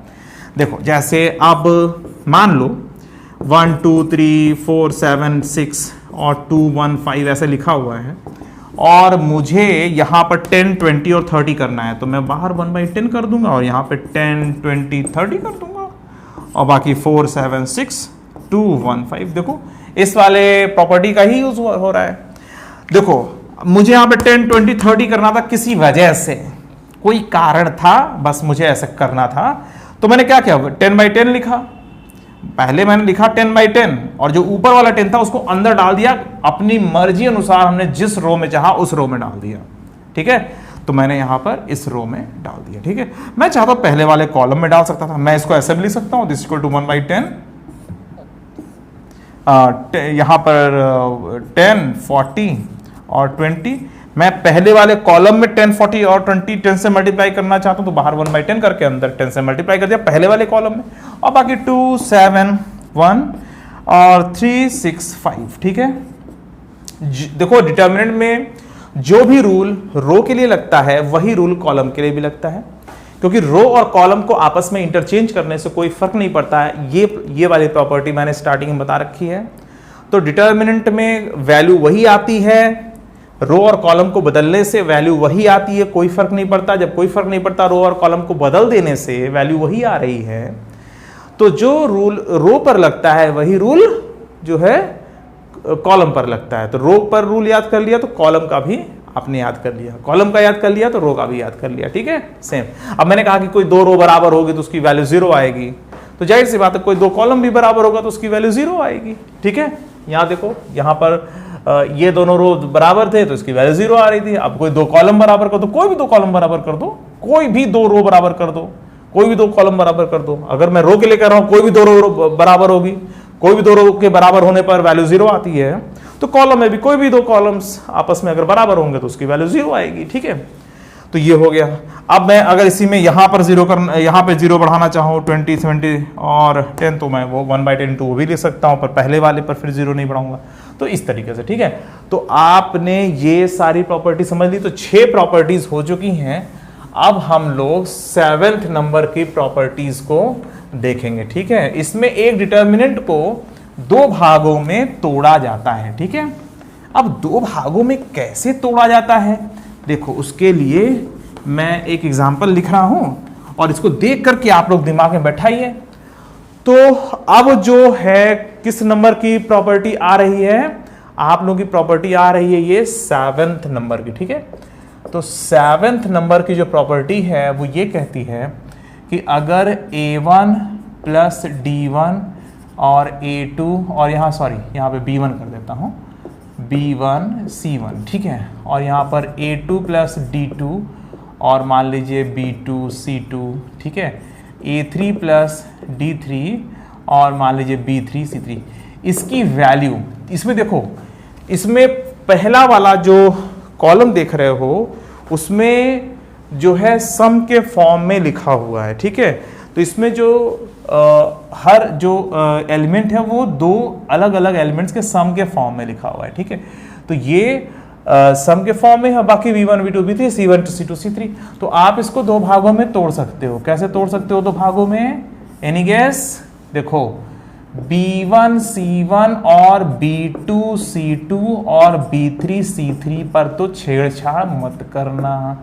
B1 C1 B2 C2 इसमें कुछ दो दो थोड़ी ना लिखे थे, इसमें कुछ भी छेड़छाड़ मत करना। यहाँ पर A1 A2 A3 कर देना और यहाँ पर D1 और D2 और D3 कर देना। ठीक है, अगर कोई एक रो में सारे एलिमेंट्स दो नंबरों के सम के फॉर्म में लिखे हुए हैं या किसी कॉलम में भी ऐसा हो रहा हो, किसी भी एक कॉलम पर किसी भी एक कॉलम में जो एलिमेंट्स लिखे हुए हैं वो दो दो नंबर्स के सम के फॉर्म में लिखे हुए हैं, तो आप लोग तुरंत डिटर्मिनेंट को दो भागों में ऐसे ब्रेक कर सकते हो। ठीक है, तो ये समझ में आ रहा है। तो यहाँ पर ये जो है देखो इसको, और फिर हमने इसको दो भागों में ऐसे तोड़ दिया। तो ये आपको याद होना चाहिए। इस प्रॉपर्टी का भी बड़ा अच्छा यूज होता है बहुत बढ़िया बढ़िया क्वेश्चंस में। ठीक है, तो बच्चों इसको भी जल्दी से याद कर लो। तुम लोग बहुत अच्छे बच्चे हो ना। बच्चों से पूछो कि तुम अच्छे बच्चे हो तो बच्चा पक्का कहेगा हाँ हम अच्छे बच्चे। बच्चा अपनी नजर में बहुत अच्छा है। किसी बड़े से पूछ लो तुम अच्छे इंसान हो तो वो थोड़ा सोचेगा। छोटे से बच्चे से पूछो 20 ईयर से लेस कि तुम अच्छे हो, तुरंत कहेगा हाँ हम अच्छे ही तो हैं। बच्चा इतना प्योर है, वो दिल से जानता है कि हम बहुत अच्छे हैं। ठीक है, सच में अच्छा है। हाँ, कहीं कहीं पर बच्चे थोड़ा भटक जाते हैं, अलग बात है वो, मगर जो है जिन बच्चों के दिल से निकलता है ना तो हाँ हम बहुत अच्छे हैं, एकदम प्योर होकर के बोलते हैं बहुत अच्छे हैं, सच में वो अच्छे हैं। किसी बड़े से पूछ लो अंकल आप अच्छे हो, पहले तो डांट देंगे तुम्हें, अरे ऐसा क्यों पूछ रहे हो। वो इसलिए डांट देंगे ना क्योंकि उनको अंदर से पता है कि वो क्या है ना। हर इंसान को अपने बारे में पता होता है कि वो क्या है। ठीक है, चलो फिलहाल ये समझ में आ गया। चलो, तो अगर कोई एक रो या कोई एक कॉलम उसमें सारे एलिमेंट्स दो दो नंबरों के सम के बराबर हैं तो आप अपने मर्जी अनुसार उसको दो भागों में ऐसे तोड़ सकते हो। अगर यहाँ पे 3-3 होते तो आप वैसे भी तोड़ लेते, फिर 3 भागों में तोड़ सकते थे। ठीक है, चलो ये तो 7th प्रॉपर्टी हो गई। अब तुम लोगों को मैं बताता हूं 8th प्रॉपर्टी। उसमें यह है कि किसी एक रो में कुछ मल्टीप्लाई करके आप ऐड कर सकते हो। ठीक है, अब ये वाला जो है बहुत यूज होने वाला है तुम्हारे क्वेश्चंस में, तो अब जल्दी से इसको भी सीख लिया जाए, है ना। चलो सीखते हैं एक अगली प्रॉपर्टी, और इस प्रॉपर्टी का जो नंबर है वो 8th होना चाहिए। 8th है ना, ठीक है, काउंट कर रहे हो ना तुम लोग, मैं ज्यादा या कम पे तो नहीं चल रहा हूं, 8th ही है ना। नोट करते चलो। और अगर गड़बड़ हो तो अपना सही कर लेना, ठीक है। 7th या 9th जो भी है वैसे 8th ही होगा। तो चलो 8th प्रॉपर्टी में ये कहा जा रहा है कि अगर मान लो A1 A2 A3 B1 B2 B3 C1 C2 C3 दिया हुआ है, ठीक है। ये मान लीजिए डेल्टा, इसको मैं लिख दे रहा हूं, 8वीं प्रॉपर्टी है, ठीक है। इसको मैं क्या लिख दे रहा हूं, डेल्टा, ठीक है। डेल्टा बराबर ये है, तो डेल्टा बराबर एक और चीज भी होगा, अगर मैं A1 plus lambda A2 B1 plus lambda B2 और C1 प्लस लेमडा C2 कर दूं और बाकी A2 B2 C2 और A3 B3 C3 कर दूं, तो ये अब इसको बराबर मैं प्रूफ भी करके दिखा देता हूं तुम्हें। तुमने इसके पहले की जो प्रॉपर्टीज याद कर रखी है, मजाक थोड़ी था, अरे इसको भी एक लाइन में प्रूफ भी कर देंगे। तो ये जो डेल्टा अगर ऐसे लिखा तो डेल्टा ऐसे भी लिखा सकता है, किसी भी एक रो में किसी नंबर से मल्टीप्लाई करके आप किसी भी दूसरे रो में आप जोड़ सकते हो, किसी कॉलम में रो, मैं अगर रो के लिए कोई बात कर रहा हूं तो कॉलम के लिए भी वो सही है। तो यहां पर किसी भी एक कॉलम में आप किसी भी एक नंबर से मल्टीप्लाई करके दूसरे किसी भी कॉलम में आप ऐड कर सकते हो, ठीक है। तो कॉलम में भी ये कर सकते हो, रो में भी ये कर सकते हो। तो आपने इसमें लैम्डा से मल्टीप्लाई करके पहले वाले में जोड़ दिया और इस ऑपरेशन का नाम क्या देंगे, C1 को हमने रिप्लेस किया C1 प्लस लैम्डा C2 से, ऐसे लिखा था। देखो स्टाइल देखो जरा, C1 is replaced by C1 plus lambda C2, ठीक है। तो मतलब कॉलम नंबर 1 और ये कैपिटल लेटर में है, ठीक है, और ये स्मॉल लेटर है बच्चों, ये थोड़ा समझो, यहाँ पे C और C मैच कर रहा है ना। तो चलो ठीक है, समझदार हो तुम लोग, इसको थोड़ा सा और कैपिटल कर दिया जाए, C1 इज रिप्लेस्ड बाय, ठीक है, C1 प्लस लैम्डा C2, ठीक है। अब ये छोटा लग रहा है और वो बड़ा लग रहा है ना, ठीक है, ऐसे समझ लो। तो ये कॉलम में ये कर सकते हो, तुम एक काम और कर सकते हो, तुम्हें पता है, और यही काम तो रो में भी कर सकते हो ना। चलो फिलहाल मैं कॉलम पे कर रहा हूं, मैं C1 को रिप्लेस कर सकता हूं C1 plus lambda C2 plus lambda C3, ये और यहां पर C जो है कॉलम, इसके जो डिटरमिनेंट के राइट में जब लिखते हैं ना, तो ये ऑपरेशन हो रहा है या तो कॉलम पे हो रहा है या तो रो पर हो रहा है, तो वो बताया जाता है, ठीक है। चलिए, तो अगर मैं पहले वाले कॉलम पर एक ऑपरेशन कर रहा हूं, ये तो क्या लिख सकता हूं, A1 प्लस, अरे यहां पर लैम्डा कर दिया तो यहां पर मुझे कुछ और लिखना चाहिए, चलो यहां पर K लिख दे रहा हूं, ठीक है। तो इसका मतलब ये हुआ कि सेकंड वाले कॉलम में आप लैम्डा से मल्टीप्लाई करके जोड़िएगा और तीसरे वाले कॉलम में आप K से मल्टीप्लाई करके जोड़ दीजिएगा पहले वाले कॉलम में। तो यहां पर lambda A2 plus K A3 और B1 plus lambda B2 plus K B3 और C1, ये स्मॉल लेटर में, ठीक है, C1 प्लस और लैम्डा C2 और प्लस K C3, ठीक है, समझ में आ रही बात। और बाकी A2 A3 B2 B3 C2 C3 ऐसे कर लिया, ठीक है बच्चों, समझ में आ रही बात, वेरी गुड, बहुत अच्छे बच्चे हो। तो ऐसा काम आप कर सकते हो, किसी भी एक कॉलम में किसी K से मल्टीप्लाई करके, किसी लैम्डा से मल्टीप्लाई करके किसी दूसरे में जोड़ सकते हो। अब सवाल ये उठता है कि सर ये बराबर कैसे, इतना अजीबोगरीब आप काम कर रहे हो, बराबर कैसे, अभी बता देता हूं ना, प्रूफ कर दो, चलो मैं प्रूफ कर दे रहा हूं। और यही काम फिर ऐसे जब रो में करते तो R1 is replaced by R1 plus lambda R2 ऐसे लिखते, ठीक है। और प्लस करो, माइनस लैम्डा भी हो सकता है, ठीक है, यहाँ माइनस माइनस माइनस भी लगा सकते हो। अगर मैं ऐसा करता C1 माइनस लैम्डा C2, अरे माइनस लैम्डा भी तो एक नंबर है, ठीक है। अब ये थोड़ी कहा जा रहा है सिर्फ प्लस से ही मल्टीप्लाई करोगे, माइनस से भी मल्टीप्लाई कर सकते हो।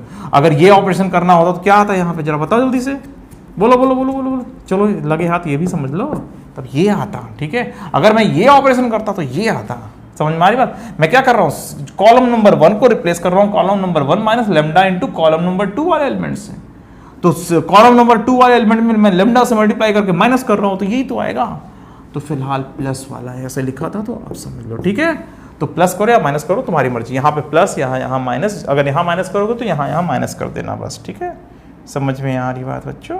और दोनों जगह अगर माइनस करना है, यहाँ पे भी C1 minus lambda C2 minus K C3, तो यहाँ पे minus minus minus minus minus minus हो जाएगा आराम से।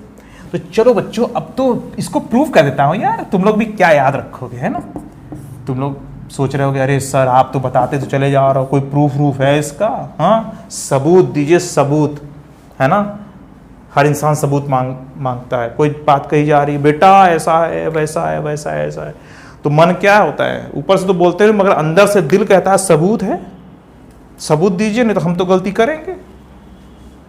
बड़े लोग कहते हैं, समझदार लोग कहते हैं, कुछ समझते हैं अपने आप को थोड़ा समझदार, वो लोग कह देते हैं थोड़ा थोड़ा, किताबों में लिखा रहता है कुछ अच्छी अच्छी बातें, है ना। तो तुम जो है मानते नहीं हो, तुम्हारे अंदर से क्या उठता है, सबूत दीजिए, सबूत दीजिए तो हम माने। तो चूंकि सबूत ऐसे मिलता नहीं है तो गलती करके देख लेते हो, तब सबूत समझ में आ जाता, तब तुम भी कहने लगते हो हाँ भैया ये गलती नहीं किया ऐसा जिंदगी में, ठीक है। तो दूसरों से समझ लिया करो, उसको मान लिया करो, कभी कभी अच्छी जगह से बात आ रही है तो माना करो, ठीक है। चलो फिलहाल मैं इसको प्रूफ कर दे रहा हूं। देखो यहां पर इसके पहले जो प्रॉपर्टी बताया था कि अगर कोई एक कॉलम या एक रो में सारे नंबर्स दो दो नंबरों के सम के बराबर है, सारे एलिमेंट्स दो दो नंबरों के सम के बराबर है, तो इसको हम ऐसे लिख सकते हैं A1 A2 A3 और B1 B2 B3 C1 C2 C3 plus lambda A2 A2 A3 lambda B2 B2 और B3 लैम्डा C2 C2 और C3। बोलो ये मैं लिख सकता हूं कि नहीं, बोलो क्या मैं इसको ऐसा लिख सकता हूं? इसको छोड़ो, हम ये प्रूफ करने जा रहे हैं कि इसकी वैल्यू, चलो अच्छा लेमडा तो ये लिखा ही हुआ था ना, तो चलो इसको लेमडा बराबर ये अगर लिख रहे हैं तो इसी को हम ये प्लस ये लिख सकते हैं ना, बोलो सही है। अब देखो ये तो A1 A2 A3 B1 B2 B3 C1 C2 C3 तो सेफ है, इसमें लेमडा कॉमन है, तो जब लेमडा निकालोगे बाहर तो क्या आएगा, पहला वाला तो जो आ रहा है, ठीक है। जब लेमडा निकालोगे तो A2 B2 C2 बचेगा, A2 B2 C2, और दो कॉलम्स आपस में बराबर हो जाएंगे जिसकी वजह से इसकी वैल्यू 0 आ जाएगी। ये 0 हो जाएगा, क्यों? जब लेमडा बाहर निकालोगे तो दो कॉलम के बराबर हो जाने की वजह से इसकी वैल्यू 0 आएगी। और मैंने बताया था ना, कोई दो कॉलम या कोई दो रोज आपस में पूरी तरह से बराबर हो जाए, आइडेंटिकल हो जाए, तो उसकी वैल्यू 0 आती है। तो यहां पर जैसे ही लेमडा बाहर आएगा दो कॉलम आपस में बराबर हो जाएंगे, और जैसे ही दो कॉलम आपस में बराबर हो जाएंगे तो उसकी वैल्यू 0 आ जाएगी। बच्चों समझ में आ रही बात? सेम कहानी रोज के लिए भी होती है। अगर रोज में भी आप ये कर रहे हो ना, पहला वाला रो में दूसरे वाले में 10 से मल्टीप्लाई करके जोड़ दिया, तीसरे वाले में 5 से मल्टीप्लाई करके जोड़ दिया, कुछ भी कर लो, तो जब आप उसको कई भागों में लिख करके देखोगे ना तो सब 0 होकर के बचेगा वही जो लिखा हुआ था, देख लो। तो ये जो है ना इसके बराबर है, मतलब ये सब आपस में बराबर है। जो मैंने इसको ऐसे लिखा था ना, सही लिखा था, क्यों? क्योंकि ये प्लस ये लिखा और ये तो 0 हो गया, जो बचा वो तो इसी के बराबर है ना। समझ में आ गई बात? तो बच्चों ये तुम्हारी जो है 8वीं प्रॉपर्टी हो गई, ठीक है। तो सारी प्रॉपर्टीज आप लोगों को समझ में आ गई। चलो थोड़ा सा कुछ क्वेश्चन लगा लिया कि नहीं, याद कर लिए कि नहीं, पहले बताओ तुम लोग याद कर लिए कि नहीं याद कर लिए? 1 2 3 4 5 6 ऐसे सोच करके बोल करके याद कर लो, याद कर लिया होगा ऐसा मैं मान के चल रहा हूं। और भाई टीचर लोग हैं, मान के तो चलते ही हैं कि हम एक बार पढ़ाएंगे, बच्चा एक ही बार में राजा बन जाएगा, याद कर लेगा सब कुछ। मगर ऐसा होता है या नहीं? होता है, बहुत जगह होता है, कुछ जगहों पर नहीं होता है। जो ज़्यादा बच्चे ग्राउंडेड होते हैं ना, उनको एक बार में बातें नहीं समझ में आती हैं। बहुत ग्राउंडेड होते हैं, जैसे आइंस्टाइन थे, न्यूटन थे, इनको एक बार में कोई बात थोड़ा समझ में आती थी, ये उसमें और खचर पचर करते थे। सर इसमें और कैसे होगा, वैसे कैसे होगा, वैसे कैसे होगा, ये कैसे होगा, वो कैसे होगा। टीचर लोगों ने क्या किया, किसी को क्लास से निकाल दिया, किसी को कहा कि अरे ये बड़ा खराब बच्चा है, किसी की शिकायत हो गई, किसी को कुछ हो गया। और उन बच्चों ने जिनको पहली बार में नहीं समझ में आया करता था, उन लोगों ने पूरे सोसाइटी को कुछ ऐसा दिया कि जो इतिहास बन गया, है ना। तो अगर किसी को एक बार में ना समझ में आया करे तो कभी डिप्रेशन में मत आया करो, सोचा करो हम बहुत ग्राउंडेड हैं, हमें और समझाओ, है ना, हमें और समझना है, ठीक है। और जिसको पहली बार में समझ में आ जाए तो अच्छी बात है, उसको और क्वेश्चन करके और ज़्यादा खोजने की कोशिश करो। अब इसका मतलब ये थोड़ी है कि पहली बार में समझ में आ रहा तो हम ग्राउंडेड नहीं है। भाई बच्चे का दिमाग है, कुछ भी कह सकता है कि पहली बार में समझ में आ रहा है इसीलिए हम साइंटिस्ट नहीं बनेंगे, क्योंकि बड़े बड़े साइंटिस्ट तो ऐसे ही थे भैया, इनको पहली बार में समझ में नहीं आता था। तो भाई ऐसा नहीं है, ऐसे बहुत से लोग हैं जिनको पहली बार में ही समझ में आ जाता था। ठीक है, तो कामचोरी मत करना।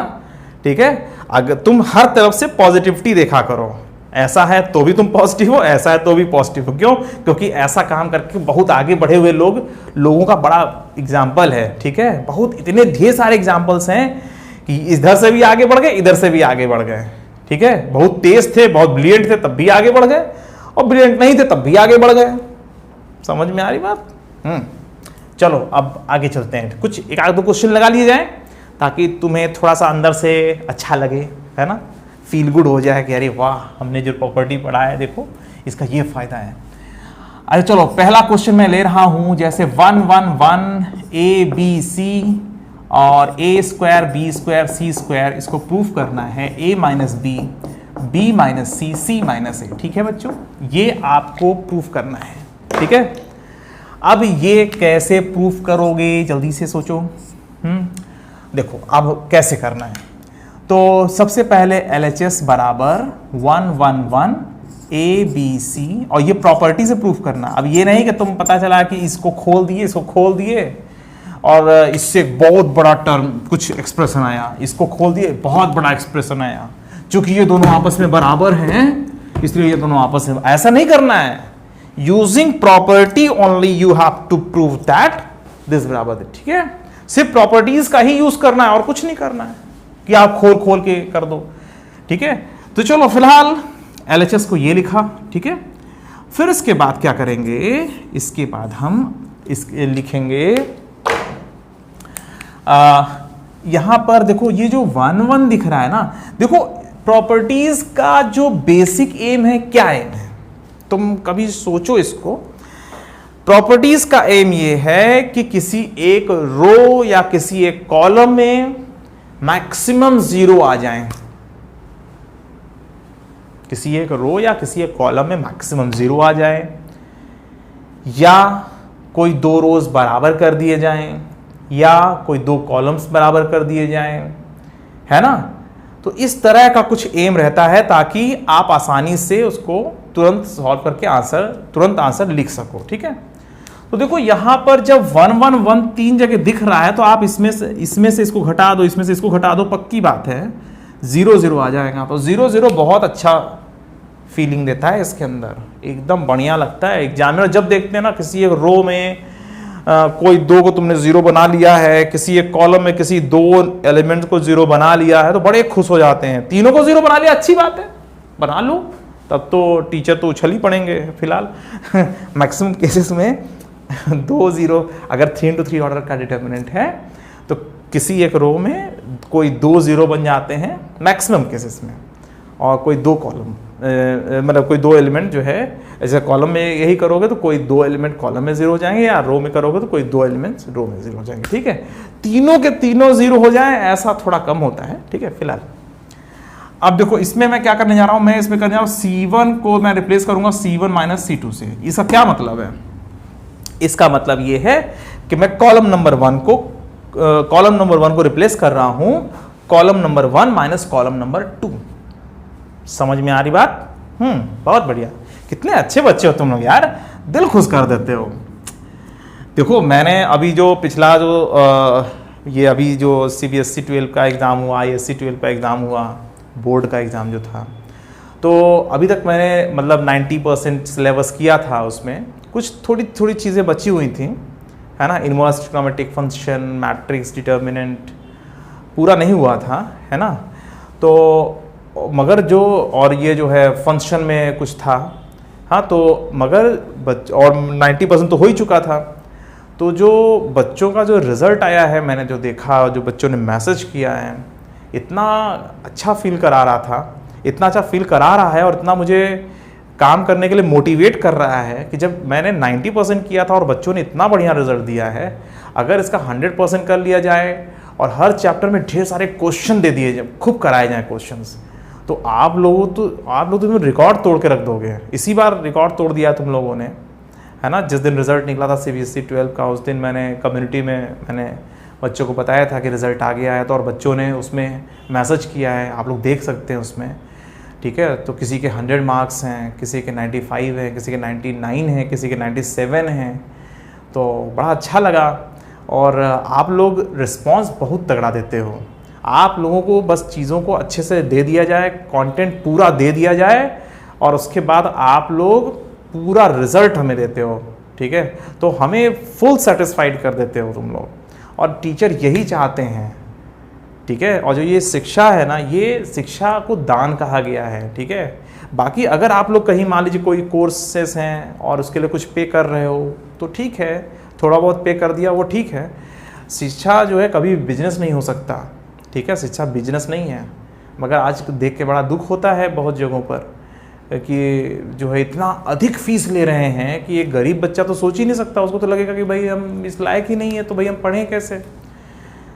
शिक्षा जो है वो फ्री ऑफ कॉस्ट होती है। अगर आप कुछ पे करते हो तो उनके और बातों के मतलब उनके और जो खर्चे हैं उसके लिए दे रहे हो। शिक्षा के लिए आप कभी भी पे नहीं कर सकते, ठीक है। उनके खर्चे होंगे कुछ तो उसके लिए पे कर रहे हो, मगर उस खर्चे के आड़ में कोई अरबों खरबों कमा रहा हो तो मेरे ख्याल से वो चीज़ ठीक नहीं है, ठीक है। तो शिक्षा जो है एक दान है, प्योरली दान ही है, ठीक है। हम अगर आपको कुछ बता रहे हैं तो हम उसका पेमेंट हम ले ही नहीं सकते। और अगर कोई कोर्सेस में या किसी में आपसे मान लीजिए किसी ने 500 रुपये ले लिया, 400 रुपये ले लिया, आप ये कभी मत सोचिएगा कि आप जो पेमेंट कर रहे हो वो आप पढ़ाई का दे रहे हो। आप पढ़ाई का नहीं दे रहे हो।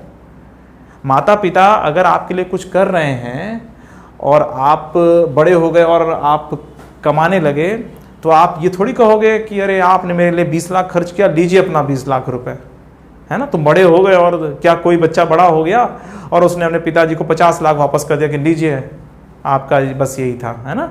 ये ऐसा नहीं हो सकता। उन्होंने पाल पोस के बड़ा किया, उसका कोई प्राइस लगाया ही नहीं जा सकता। आप अच्छे इंसान बन जाओगे, आगे बढ़ जाओगे, ये सिर्फ दान से ही पॉसिबल है। जो आप पाते हो अच्छी अच्छी चीज़ों का, उसका आप पेमेंट कर ही नहीं सकते इस संसार में। और अगर आपको लगता है कि आप पेमेंट कर सकते हो तो आप बहुत बड़े गड्ढे में गिरने ही जा रहे हो। आप सिर्फ हेल्प करते हो। आपने अगर किसी अच्छे टीचर को, किसी को भी आपने थोड़ा कुछ आपने पेमेंट किया हुआ है तो आप ये सोचिए आप हेल्प कर रहे हो बस। आप उनकी पढ़ाई का पैसा दे ही नहीं सकते हो, ठीक है। और उसका जो ऋण होता है उसको चुका भी नहीं सकते हो। बस इतना कर सकते हो कि तुम जीवन में अच्छे अच्छे काम करते चलो, तो बस यही सफिशिएंट है, ठीक है। तुम खुश रहो, तुम अच्छे इंसान बनो। जब अच्छे काम करोगे तो जाहिर सी बात है खुश रहोगे, अच्छे इंसान हो। अच्छा इंसान ही संसार में खुश रह सकता है, बुरा इंसान इस संसार में सुख में रह ही नहीं सकता। ये संसार का बहुत बड़ा नियम है कि इस संसार में सुखी सिर्फ अच्छा इंसान ही रह सकता है, बुरा इंसान कभी सुखी नहीं रह सकता, हो ही नहीं सकता। अगर ऐसा कोई एग्जाम्पल हो तो आप जरा देखो, हो ही नहीं सकता, पॉसिबल ही नहीं है, कोई क्लेम ही नहीं है। भगवान ने ऐसा बनाया है संसार को, इस संसार में सुखी रहने का, प्रसन्न रहने का, हंसने खेलने का अधिकार सिर्फ अच्छे इंसान को है, ठीक है। बुरा इंसान कभी ऐसा हो, वो हंसेगा अंदर से रो रहा होगा। जैसे ही मन में बुरी बात आई किसी के, तुरंत उसने सबसे पहला दंड अपने आप को ही दिया, ठीक है। कोई इंसान बुरा काम करते समय सबसे पहला दंड अपने को दे चुका होता है, क्योंकि उसकी जो सोच है, उसका एटीट्यूड है, वो सब गंदा होता चला जा रहा है। वो अपने को दंड दे रहा है वास्तव में, ठीक है। वो सुखी रह ही नहीं सकता, पॉसिबल ही नहीं है। उसको नींद आना बंद हो जाएगी, उसको बहुत चीजें होंगी उसके साथ, ठीक है। उसका नेचुरलिटी खत्म होती चली जाएगी, उसके अच्छे अच्छे दोस्त उससे, है ना, जो है बहुत चीजें होगी। तो अगर आपको इस संसार में सुख जो है सुखी रहना है तो आपको अच्छा इंसान बनना है। और टीचर का और जो आपके शुभचिंतक हैं उनका यही काम है कि आप जिंदगी में अच्छे इंसान बनो, और अच्छे इंसान बनने के पीछे कई चीज़ें अपना बताते हैं और उसको दान जैसा आप ग्रहण करो, ठीक है। ये दान है। ये जो चीज़ें हो रही है ना, ये आप ले रहे हो बिना कोई पेमेंट किए हुए, और इसका पेमेंट लिया भी नहीं जा सकता, ठीक है। अगर आप कुछ पेमेंट करते हो, कुछ आपसे सामने वाले का कुछ हेल्प होता है, टीचर का कुछ हेल्प होता है, कुछ होता है, तो आप उनके बस खर्चे वर्चे के लिए कुछ आप कर रहे हो। कभी उनकी पढ़ाई के लिए, उनके आशीर्वाद के लिए आप पेमेंट नहीं कर सकते, ठीक है। तो माता पिता गुरु का जो आशीर्वाद होता है और जो उनसे मिलता है, उसका आप कभी भी प्राइस नहीं लगा सकते हो, ठीक है। चलो देखो, यहाँ पर जैसे LHS ये दिया हुआ है, तो पहला वाला जो कॉलम है उस पर मैंने क्या ऑपरेशन किया, C1 माइनस C2, तो ये कितना आ गया, 0 आ गया, a माइनस बी आ गया, और यहाँ पर a square minus B square आ गया, ठीक है। अच्छा, अगर मैं इसी समय मैं कॉलम नंबर 2 पर, चलो अच्छा इसको मैं बाद में करता हूँ, ठीक है। तो ये कितना आ जाएगा, 1b स्क्वायर 1c स्क्वायर, ठीक है, ऐसा। तो देखो मैंने ये जो है LHS को लिया और इसमें मैंने C1 को C1 माइनस C2 से रिप्लेस किया, ये आ गया।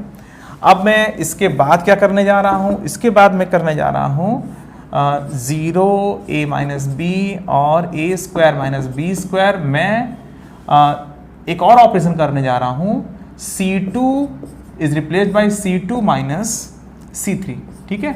कॉलम नंबर 2 को मैं column number 2 minus column number 3 से रिप्लेस करने जा रहा हूं, तो ये आएगा कितना, 0 और b माइनस सी और b स्क्वायर माइनस सी स्क्वायर और 1c और यहां पर c स्क्वायर, सही है। चलो ठीक है, तो ये हो गया।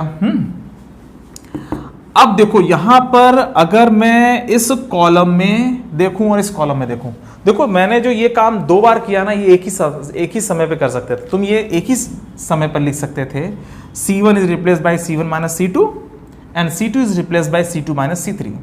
किसी एक को आपको छेड़ना नहीं होता है, ठीक है। 1c स्क्वायर को हमने रोक के रखा, ठीक है। तो इस मैंने क्या किया, इसमें से इसको घटा दिया और इसमें से इसको घटा दिया, समझ में आ रही बात। तो मैं अगर वहां तक पहुंचूंगा तो ये आया, ठीक है। और मैं इन दोनों को एक ही जगह पे एक ही समय पे लिख सकता था, मैं ऐसे कर सकता था, C2 is replaced by C2 minus C3, तो यहां पर क्या आ जाता, तो मुझे उतना नहीं लिखना पड़ता, ठीक है। तो ये काम जैसे यहां पर 3 रो है ना, तो आप ऐसा 2 काम कर सकते हो, ठीक है। अगर 4 रो होता तो ऐसा 3 काम पॉसिबल था, किसी एक को रोक के रखना पड़ता है, ठीक है, किसी एक को छेड़छाड़ नहीं करनी है, करेक्ट। तो यहां पर फिलहाल, सॉरी मैंने यहां पे बना दिया, मुझे बनाना था, चलो ठीक है, मैं इसको अलग से लिख दे रहा हूं क्योंकि अब थोड़ा सा बड़ा हो जाएगा ना ये। चलो, तो मैं इसको ऐसे लिख रहा हूं, इसको भी हटाना पड़ेगा मुझे।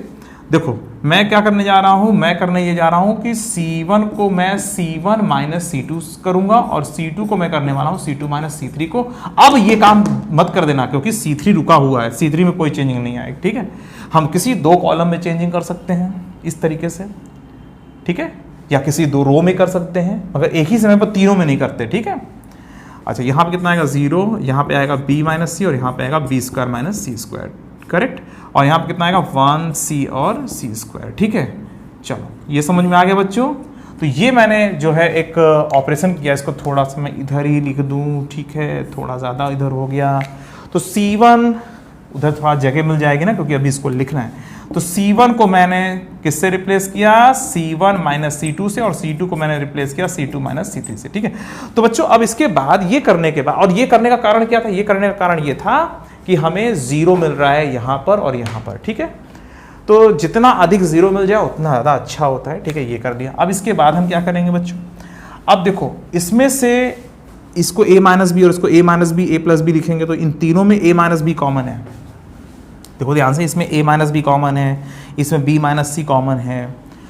तो अगर मैं a माइनस बी कॉमन ले लूँ पहले वाले से और दूसरे वाले से मैं b माइनस सी कॉमन ले लूँ तो क्या बचेगा, ठीक है, ये बचेगा।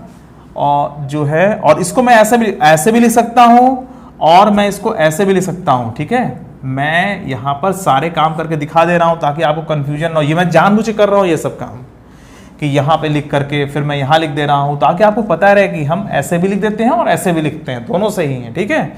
हमने पहले C1 बराबर C1 माइनस C2 लिखा, फिर C2 बराबर मतलब C2 को रिप्लेस किया C2 माइनस C3 से, मैंने 2 बार लिखा, फिर हटाया, फिर यहाँ लिख दिया। तो आपको समझ में आना चाहिए ना कि दोनों तरीके से लिख सकते, चाहे वैसे लिख दो चाहे एक ही साथ कर लो, ठीक है। इसलिए मैं ऐसा कर रहा हूँ, ठीक है। और आज ये समझने के बाद जब नेक्स्ट लेक्चर तुम लोग देखोगे तो उसमें जो है फिर और अच्छे तरीके से तुम लोगों को बाकी बातें समझ में आ जाएंगी। जो आज मैंने बताया उनको बस याद हो जाए, ऐसा मैं कर रहा हूँ, ठीक है। तो a माइनस बी कॉमन हो गया, दूसरे से b माइनस सी कॉमन ले लिया, तो क्या मिला, क्या बचा, 0 1 और a प्लस बी, और 0 1 और b प्लस सी और 1c c स्क्वायर। समझ में आ रही बात, यहां तक क्लियर हुआ। देखो इसमें जब कॉमन ले लोगे a माइनस बी तो क्या बचेगा, 0 1 और a प्लस बी। ये क्या है लिखा हुआ है, a square minus B square को क्या लिख सकते हैं, a minus B a plus B, तो a माइनस बी कॉमन में चला गया। और a प्लस बी बच गया, और 0 और फिर यहाँ पे 1 और यहाँ पे b प्लस सी और लास्ट में। अच्छा अब देखो इसकी वैल्यू को हम डायरेक्टली लिख सकते हैं कि नहीं, बोलो सोचो। यहाँ पर इसकी वैल्यू को हम लोग क्या लिख सकते हैं, a माइनस बी और b माइनस सी, और देखो 0 इंटू समथिंग, क्या फायदा, 0 इंटू 1 इंटू ये माइनस ये इंटू ये, 0 इंटू ये याद है ना, अभी देखो स्टार्टिंग में मैंने तुम लोगों को बताया था, याद है, वेरी गुड, माइनस 0 इंटू ये माइनस ये, खत्म कहानी, और प्लस 1 इंटू ये माइनस ये, तो b plus C minus a plus B. ये समझ में आ रही बात? तो समझ में आ रहा है ये ऐसे, ठीक है।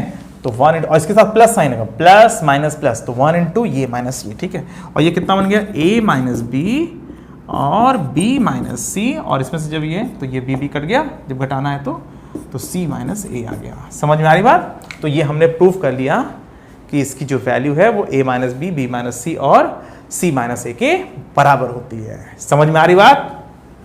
एक और क्वेश्चन कर लेते हैं तो और मजा आ जाएगा, ठीक है। इसको नोट कर लिया ना, चलो ठीक है। अब मैं अगला क्या दे रहा हूं, प्रूफ करना है कि 1 बाई ए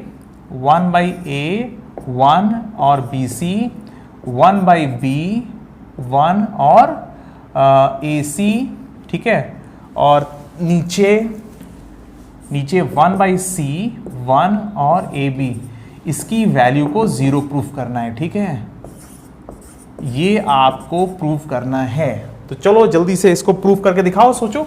और सिर्फ प्रॉपर्टीज करना, ये नहीं कि आप लोग इसमें जो है ओपन कर दोगे और इसको 0 कर दो। जब कहा जाएगा कि यूजिंग प्रॉपर्टी प्रूफ दैट ये बराबर ये, तो आपको सिर्फ प्रॉपर्टी लगाना और अंत में ओपन करते समय जो है एकदम सिंपल हो जाए, ये ध्यान रखना, ठीक है। अंत में ओपन तो करना ही पड़ेगा, जैसे इसके पहले वाले क्वेश्चन में हमने जब 2 0 कर लिया था पहले वाले रो में, है ना, उसके बाद ओपन करना ही था, मगर उस समय टीचर अलाउ कर देंगे या टीचर जान लेंगे कि हाँ अब इसके बाद हम प्रॉपर्टी नहीं लगा सकते, इसलिए जो है इसके जब बाद प्रॉपर्टी नहीं लगा सकते तो उसकी वैल्यू वही आएगी, ठीक है। मतलब जब लास्ट जब प्रॉपर्टी न लगने की स्थिति हो जाए तब उस समय आपको ओपन कर देना है और छोटे से में करके, छोटा सा करके आंसर लिख देना होता है, ठीक है। चलो बच्चों अब इसको सॉल्व करते हैं हम लोग, कैसे होगा, ठीक है। अब देखो यहाँ पर LHS ले लेंगे, कितना, 1 बाई ए, ठीक है, 1 और BC, और यहाँ पे 1 बाई B 1 और AC, और 1 बाई C 1 और AB, ठीक है। ये हमने सबसे पहले LHS ले लिया, ठीक है। अब देखो इसमें अगर इसमें से इसको घटाते हो तो ये 0 हो जाएगा, इसमें से इसको घटाते हो 0 हो जाएगा, पर यहाँ बहुत बड़ा बड़ा आ जाएगा, है ना। वैसे ये भी तरीका सही है, कर सकते थे, इसमें से इसको घटा दिया, मतलब R1 is replace by R1 minus R2, तो ये 0 बन जाएगा यहाँ पे, ठीक है। और R2 से R3 घटा दो तो ये 0 बन जाएगा, फिर बचेगा यही, तो ये इंटू करो तो थोड़ा, मगर जो आ रहा है फिर थोड़ा सा बड़ा है। और इसका आसान एक तरीका है, देखो यहाँ पर अगर ये A जो है यहाँ पर अगर आ जाए तो ABC बन जाएगा, ठीक है। यहाँ पर B है, यहाँ पर अगर चला जाए तो ये ABC बन जाएगा, और C यहाँ पे चला जाए तो ABC बन जाएगा, ठीक है। तो देखो एक काम कर सकते हैं, हम इसको 1 बाई ए ले करके A मल्टीप्लाई कर सकते हैं पहले वाले रो में, ठीक है। तो ये पहले 1A और ABC बन जाएगा, देखो, फिर बाकी 1 बाई B 1 और AC, और 1 बाई C 1 और AB। ये समझ में आ रही बात बच्चों? देखो यहाँ से मैं अगर 1 बाई A कर देता हूँ तो मैं A मल्टीप्लाई कर सकता हूँ अपने मर्जी अनुसार किसी भी एक रो में। यहाँ पर 1 बाई A मैंने किया तो 1 बाई A कर दिया, तो मैं A से मल्टीप्लाई कर सकता हूँ पहले वाले रो में, तो पहले वाले रो में मैंने मल्टीप्लाई कर दिया तो 1A और ABC बन गया, और यहाँ पे 1 बाई B 1 और AC, और 1 बाई C 1 और AB, ठीक है। अच्छा अब इसके बाद जो है मैं कर सकता हूँ इसमें 1 बाई A के साथ में 1 बाई B लगा सकता हूँ, और मैं ये कर सकता हूँ कि मैं सेकेंड वाले में B से गुणा कर सकता हूँ, ठीक है। तो 1A ABC, और यहाँ बन जाएगा 1B और ABC, ठीक है। और इसके बाद मैं 1 बाई C और 1 और AB लिख सकता हूँ, ठीक है। फिर मैं इसके बाद 1 अपॉन AB के साथ 1 अपॉन C भी लगा सकता हूँ, तो 1A ABC 1B और ABC और 1C और ABC। अब मैं क्या कर रहा हूँ, C से डिवाइड कर रहा हूँ और एक सी जो बच रहा है ऊपर उसको अंदर ले जा रहा हूँ, ठीक है। तो मैं अगर अंदर किसी एक रो में या किसी एक कॉलम में अगर मैं किसी नंबर से मल्टीप्लाई कर रहा हूँ तो मुझे डिवाइड करके भी तो दिखाना पड़ेगा, ठीक है। तो 1/c लिख करके c बाहर, जो ऊपर है वो अंदर चला गया, ठीक है। और ये बन गया 1/abc और ये बन गया 1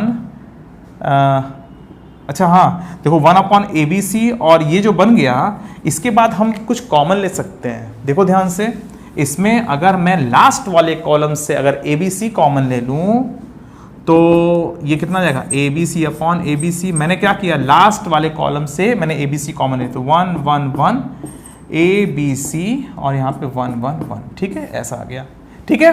तो अगर मैं abc कॉमन ले लूंगा तो ये आ जाएगा। और यहाँ पर देखो दो कॉलम आपस में बराबर हैं, इसका मतलब ये कितना है, ये तो कट के 1 हो जाएगा, तो 1 × 0 दैट इज इक्वल टू 0, ठीक है। यहाँ पर देखो दो कॉलम्स आपस में बराबर है ना, तो इसका मतलब ये हुआ कि इसकी वैल्यू अब 0 आएगी, क्योंकि प्रॉपर्टी ये कहती है कि अगर कोई दो कॉलम या कोई दो रो आपस में पूरी तरह से बराबर हो जाएं, कोई दो कॉलम बराबर हो जाएं, कोई भी दो रो बराबर हो जाएं, तो कोई भी दो कॉलम्स बराबर हो गए, कोई भी दो रोज बराबर हो गए, तो जाहिर सी बात उसकी वैल्यू 0 आएगी। तो यहाँ पे C1 और C3 बराबर हो गए, तो इसलिए इसकी वैल्यू 0 आनी थी, और प्रॉपर्टी से हमने प्रूव कर दिया कि इसकी वैल्यू 0 के बराबर है। तो बच्चों समझ में आ गया आप लोगों को किस तरह से हम लोग सॉल्व करते हैं क्वेश्चंस को, है ना। तो चलो ठीक है, अब इसके बाद का जो नेक्स्ट लेक्चर है वो अपलोडेड है, तो अब आप लोगों को वो जो लेक्चर है वो समझ में अच्छे से आ जाएगा। मैंने उसको पहले ही बना दिया था पिछले सेशन के लिए, बच्चों का जो ये बोर्ड का एग्जाम होने वाला था, तो उस समय मैंने प्रॉपर्टीज वाला जो क्वेश्चन का एक वीडियो था मैंने पहले ही बना दिया था।